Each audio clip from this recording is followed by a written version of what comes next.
Bonjour à toutes et tous, merci de nous rejoindre pour cet expresso. Pour mémoire, l'expresso, c'est notre rendez-vous hebdomadaire tous les jeudis matins de 8h45 à 9h. Nous vous présentons en fait un sujet précis, pointu, avec une promesse double. Faire venir des intervenants de qualité, et c'est le cas aujourd'hui particulièrement avec la présence de Morgane Dawan, qui est notre Chief Digital Officer. La deuxième partie de la promesse, c'est bien sûr de vous apporter cette information en 15 minutes, de sorte que vous puissiez prendre vos réunions de 9h à l'heure. Donc aujourd'hui, comme c'était précisé dans l'invitation, nous allons parler de chiffres, de data, nous allons parler d'énergie avec Morgane. Morgane, je vais te laisser te présenter et présenter également la fonction, les fonctionnalités de ton équipe. Bonjour Marc, merci de m'avoir invité dans cet expresso. Donc, je m'appelle Morgane Dawan et je suis Chief Data Officer pour Engie Entreprises et Collectivités. Donc concrètement, ma mission, c'est de valoriser nos données et de faire en sorte qu'on va en faire un bon usage. Donc un bon usage depuis le stockage de la donnée jusqu'à la sécurisation de nos données, jusqu'à l'utilisation concrète de nos données finalement pour faire en sorte qu'on en tire le maximum d'informations possibles et puis qu'on en tire de la valeur ajoutée. Donc, on a plusieurs équipes chez Entreprises et Collectivités qui travaillent sur la data. Et moi, en particulier, je fais partie de l'équipe Analyse et Data Science.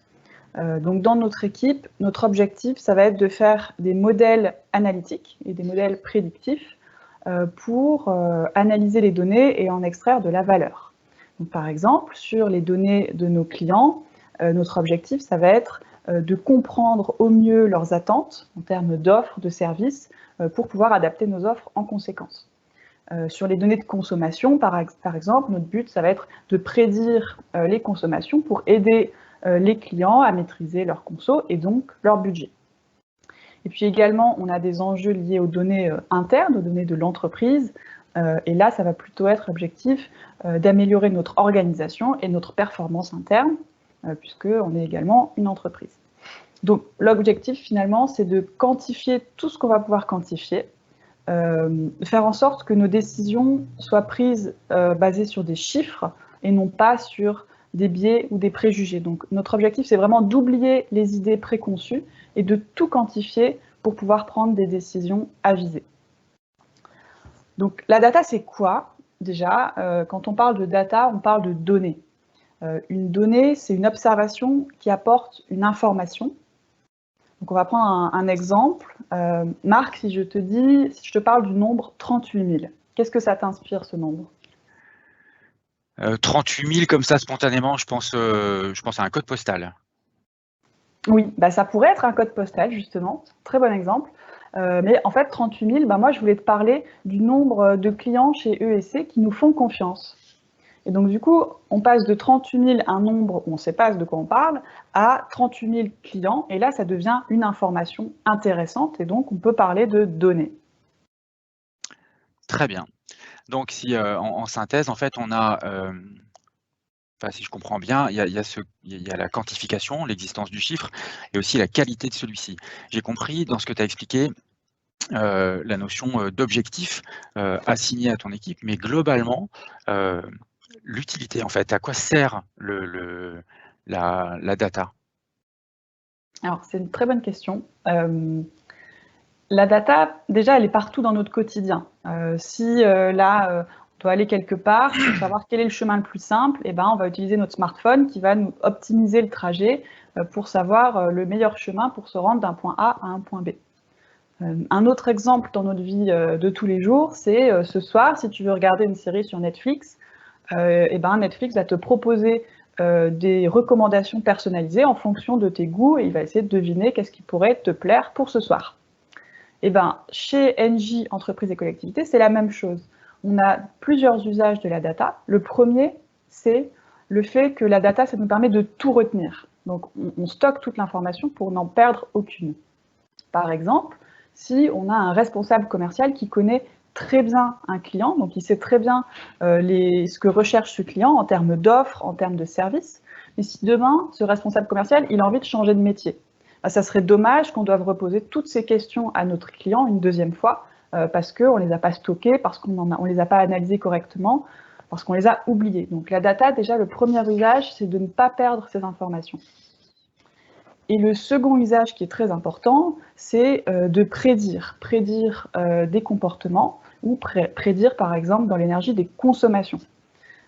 Nous, la prédiction de consommation, c'est vraiment un enjeu très important parce que quand un client contractualise une offre de gaz ou d'énergie avec nous, derrière, il faut qu'on réserve ces volumes sur le marché. Et donc, si finalement le client ne va pas consommer ce qu'il avait prévu de consommer, on va se retrouver à devoir vendre ou acheter de l'énergie sur les marchés. Et donc, du coup, ça va mener à des écarts de prix. Et donc, finalement, on va tous être perdants, nous et le client. Donc, notre objectif, ça va être de prédire au mieux les consommations de nos clients en fonction des températures pour éviter au maximum ces écarts et pour proposer l'offre la plus adaptée à notre client. D'accord, alors j'ai bien compris. Je vais te poser une question par rapport à ce que tu viens d'expliquer. Je suis désolé, tu as parlé en fait de modèles prédictifs. Tu as donné l'exemple de Netflix qui va être capable de s'adresser à moi par rapport à mes goûts. Ensuite, tu as donné un exemple opérationnel avec notre secteur, les clients. Ça fait peur un peu, tu sais, au quotidien, l'exploitation de la data, on le voit comme un peu comme une matière dangereuse en fait. Quand on possède beaucoup de données, on est bon là? Comment ça se traite au quotidien cette problématique de faire du profiling et de l'utiliser? Ouais, c'est vrai que j'ai pas précisé. Donc, chez Engie Entreprises et Collectivités, on est une entreprise européenne, et donc comme toutes les entreprises européennes, on va être concerné par la réglementation RGPD, c'est la réglementation sur les données personnelles. Et donc, dans ce sens, nous, on va travailler sur des données anonymisées et puis sur des données sécurisées. Donc, on ne va pas regarder les données personnelles des individus, on va vraiment agréger ça à une maille plus grande pour que tout soit anonymisé et sécurisé. Ok, parfait. Alors on a dans les ambitions en fait du rendez-vous d'aujourd'hui, on voulait donc partager, comme c'était précisé dans l'invitation, les coulisses de l'équipe data, de ton activité, mais aussi des chiffres clés de l'énergie. Est-ce que tu en as quelques-uns à partager avec nous aujourd'hui? Oui, tout à fait. Donc je te propose de commencer par la consommation d'énergie en France. Donc, la consommation d'électricité annuelle en France, elle est de 470 TWh. En gaz, elle est de 450 TWh. Donc, si on prend le gaz et l'électricité, on est à presque 1000 TWh. Il faut savoir que sur ces 1000 TWh, on a un petit peu plus d'un tiers de cette consommation qui est liée au secteur B2B, donc les entreprises, l'industrie, les clients professionnels et les collectivités.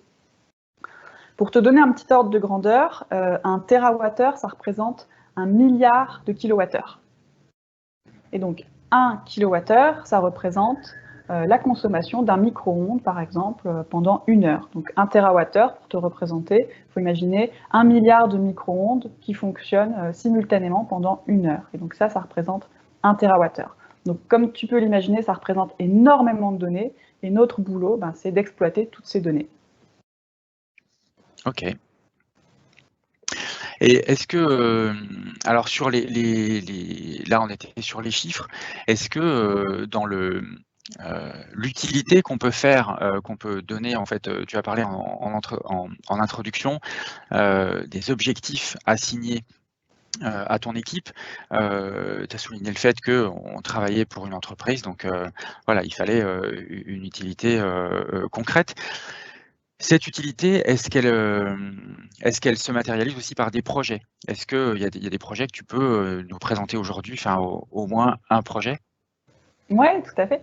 Je vais te parler d'un projet d'analyse et de détection des dérives de consommation. Donc c'est un projet qu'on a commencé à regarder l'année dernière. En fait, l'année dernière, on a un responsable commercial qui est venu nous voir en disant, voilà, il y a des confinements, donc il y a certaines entreprises qui sont plus touchées que d'autres, donc qui ont dû fermer leurs bureaux.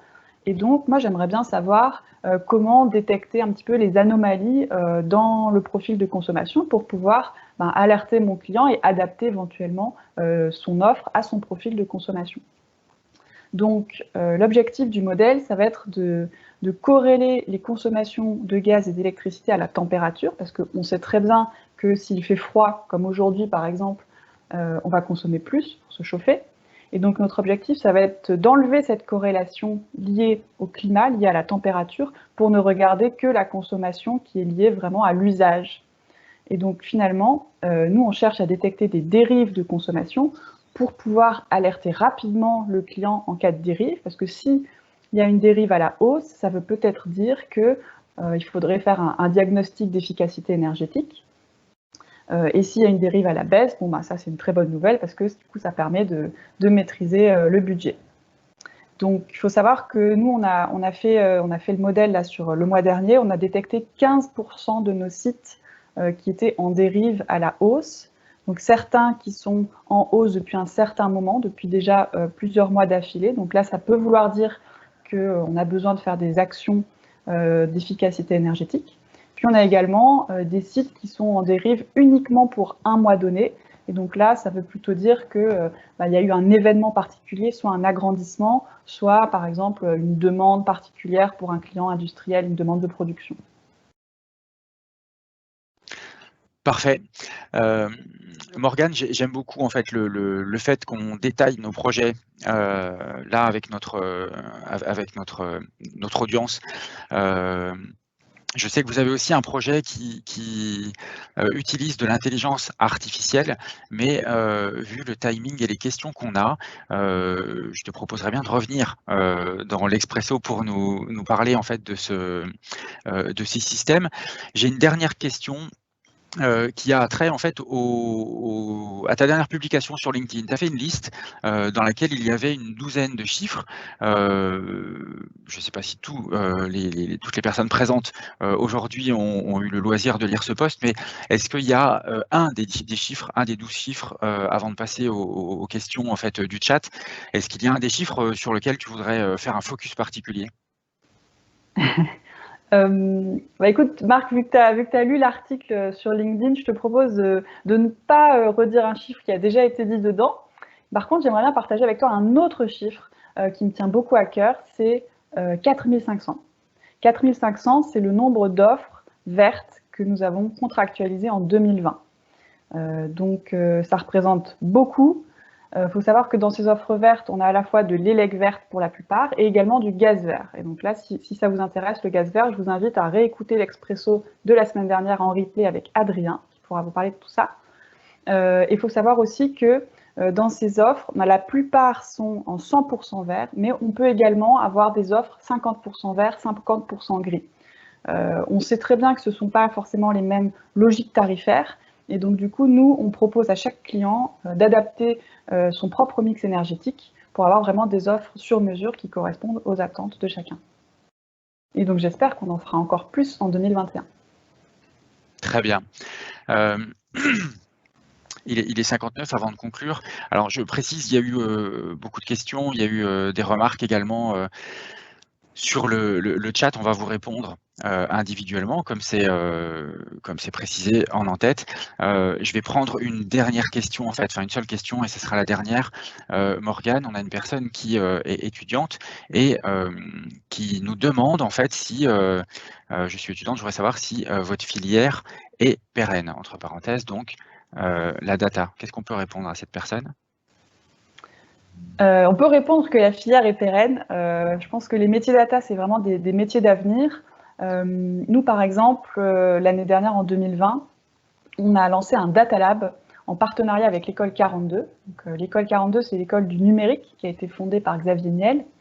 Et donc, dans le cadre de ce Data Lab, on travaille avec des étudiants de l'école 42 sur des projets innovants. Et des projets innovants, on en a de plus en plus. Donc moi, je suis vraiment convaincue que les métiers de la data, ce sont des métiers d'avenir.